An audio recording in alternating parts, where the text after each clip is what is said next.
लोगों को भी आपने वोट देकर के फिर 2020 में जिताया। क्या ऐसी गलती 2025 में करेंगे? बोलिए करेंगे? जोर से नहीं बोल रहे, करेंगे?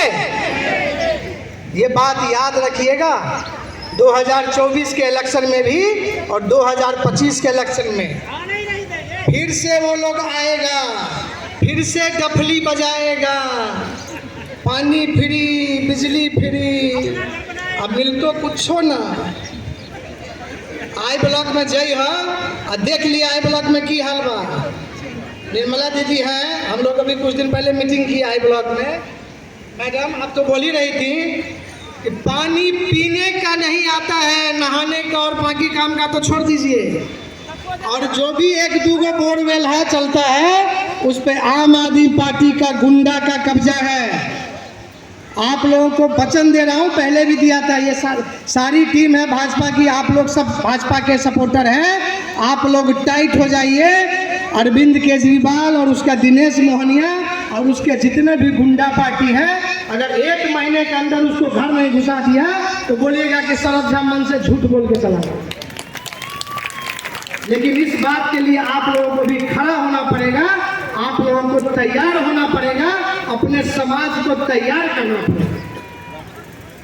कहता है कि जामुन जो गाछ में लगा था ना, तो वो तोरा मुंह में ऐसे ना जाए, ओकरो लिए मेहनत करे पड़ेगा। मेहनत नहीं करवाए तो आमो वहाँ के मुंह में अपने से नहीं जाए, नहीं जाता है, उनके लिए परिश्रम करना पड़ता है। तो परिश्रम करने के समय में आप बोलिएगा झाड़ू छाप, झाड़ू छाप, झाड़ू छाप, और काम करने के समय में फूल छाप, फूल छाप, फूल छाप। तो फूल छाप के साथ काम कीजिए, सब काम करवा के दिया जाएगा। लेकर हमारे संग व्रत आप लोग ले रहे व्रत, बोल नहीं रहे हैं। नकली बनने से काम नहीं चलेगा, असली बनना पड़ेगा। काम कराने का गारंटी भाजपाइयों का है और व्रत लेने की जिम्मेदारी आप लोगों की है। आज व्रत लेकर के सब आदमी घर जाइए। मैडम कह रही थी संगम विहार को लोग संकट विहार बोलता, सही में बोलता है। हम लोग सब संगम विहार में ही रहते हैं ना, कहीं ना कहीं संगम विहार के संकट से नित्य प्रति हम लोगों को रूबरू होना पड़ता है ना। संगम विहार कैसे नाम पड़ा संगम विहार का पता है? संगम विहार में प्रयागराज से मिट्टी ला करके इस संगम विहार की स्थापना की गई थी, इसलिए इसका नाम संगम विहार है। और यहाँ पे संगम भी है, यहाँ पे पूर्वांचली और यहाँ पे लोकल लोग, यहाँ पे पश्चिमांचली लोग, यहाँ पे राजस्थान के लोग, यहाँ पे हरियाणा के लोग, यहाँ पे तमाम प्रदेशों के लोगों का संगम है। इसलिए ये प्रासंगिकता है इस नाम में। इस नाम को तमाम पापियों ने पहले 15 साल कांग्रेस ने और फिर 12-13 साल से इस आम आदमी पार्टी के भ्रष्टाचार ने संकट विहार में तब्दील कर दिया है। इस संगम विहार को फिर से प्रयागराज संगम की तरह पवित्र और अच्छा बनाने के लिए हम लोगों को प्रयास करना पड़ेगा। और अगर प्रयास करेंगे तो फिर से यह संगम विहार असली संगम का रूप धारण कर सकता है। एक कविता रामधारी सिंह दिनकर का, रामधारी सिंह दिनकर को आप लोग सब जानते होंगे, हमारे राष्ट्र कवि रामधारी सिंह दिनकर रहे।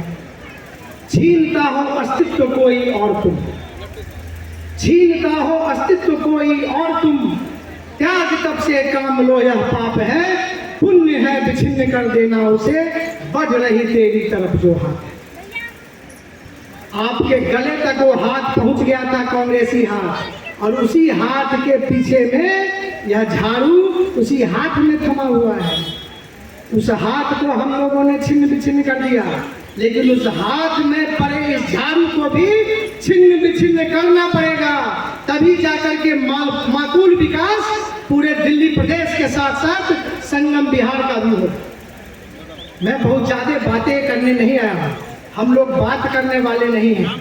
हमारी पार्टी का आधार रहे हैं जिनका आज जन्मदिन है, हमारे श्यामा प्रसाद मुखर्जी जिन्होंने इस पार्टी की स्थापना की थी, आज वह पुण्य दिन है कि उनका आज जन्म दिवस है।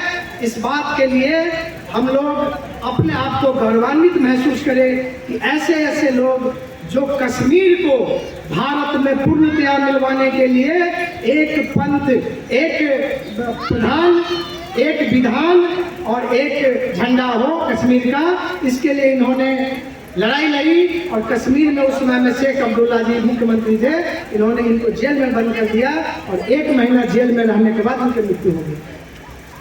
ऐसे भारत माँ के भरत पुत्र इस पार्टी के संस्थापक रहे हैं। भारतीय जनता पार्टी जब भारतीय जनसंघ था उसके संस्थापक रहे हैं। आज उनका जन्म दिवस है, आज ही के दिन वो 6 जुलाई को उनका जन्मदिन है। ऐसे ऐसे वीर सपूत इस पार्टी से जुड़े हुए। पंडित अटल बिहारी वाजपेयी को कौन है? नरेंद्र मोदी के जीवन गाथा को पढ़िए, समझिए कि क्या कोई ऐसा वीर पुत्र, क्या कोई ऐसा सनातनी पुत्र भारत में आज है जो भारत को एक नई दिशा प्रदान कर रहा है, आगे भी भारत को एक नई दिशा दे सकता है? नहीं है। तो जो एक वीर भरत पुत्र, जो एक सनातनी पुत्र भारत के गद्दी पे बैठा हुआ है, उसको हम तीसरी बार भारत का प्रधानमंत्री बनते देखना चाहते हैं ना? देखना चाहते हैं कि नहीं देखना चाहते हैं? देखना चाहते हैं ना? तो एक एक वोट आपके घर से, आपके परिवार से, आपके गलियों में इस सब बातों का चर्चा पर चर्चा कीजिए कि भैया वोट तो हम मोदी को ही देंगे और जीतेगा तो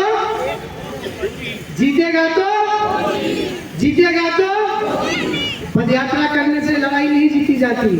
पदयात्रा करने से जो चांदी और सोने का चम्मच लेके राहुल बाबा पैदा हुए थे, एक पदयात्रा कर लेने से उनके भ्रष्टाचार और उनके परिवार के द्वारा लगातार किए हुए पाप नहीं धुल जाएंगे। ये सारे पाप लोगों के समक्ष हैं और लोग सब यह बात जानते हैं। और अपने लोग यहाँ कहता है ना कि दूध का जला छाछ भी, दूध का जला छाछ भी, सब बात याद है ना? कांग्रेस के समय में क्या होता था? 1 रुपया चलता था तो पैसा घिसता था, घिसते घिसते हमारे आप तक पहुँचते पहुँचते 15 पैसा बच जाता था, बचता था ना? ये हम नहीं कह रहे हैं, ये देश के पूर्व प्रधानमंत्री स्वर्गीय राजीव गांधी जी ने कहा था। ये हम नहीं कह रहे हैं, ये हमारी पार्टी नहीं कह रही है, ये कांग्रेस के प्रधानमंत्री जी ने बोला था। इतने आकंठ भ्रष्टाचार में कांग्रेसी और उनकी टीम डूबी हुई थी। आज मोदी जी के जमाने में 1 रुपया चलता है तो खाँटी 1 रुपया आपके अकाउंट में आता है ना? आपके अकाउंट में विभिन्न लाभार्थी स्कीम जितने भी हैं, किसानों को भी पैसे जाते हैं, ट्रांसफर होता है ना डायरेक्ट अकाउंट में। क्या 1 रुपया घट के 15 पैसा होता है? 1 रुपया घट के 99 पैसा भी नहीं होता है। 1 रुपया का पूरा 1 रुपया हमारे आपके अकाउंट में आता है कि नहीं आता है? उज्ज्वला योजना का सब्सिडी पूरा का पूरा आता है कि नहीं आता है? तो एक एक भ्रष्टाचार को यहाँ कम किया गया है, खत्म करने की चेष्टा की गई है। एक आध अगर कहीं कोई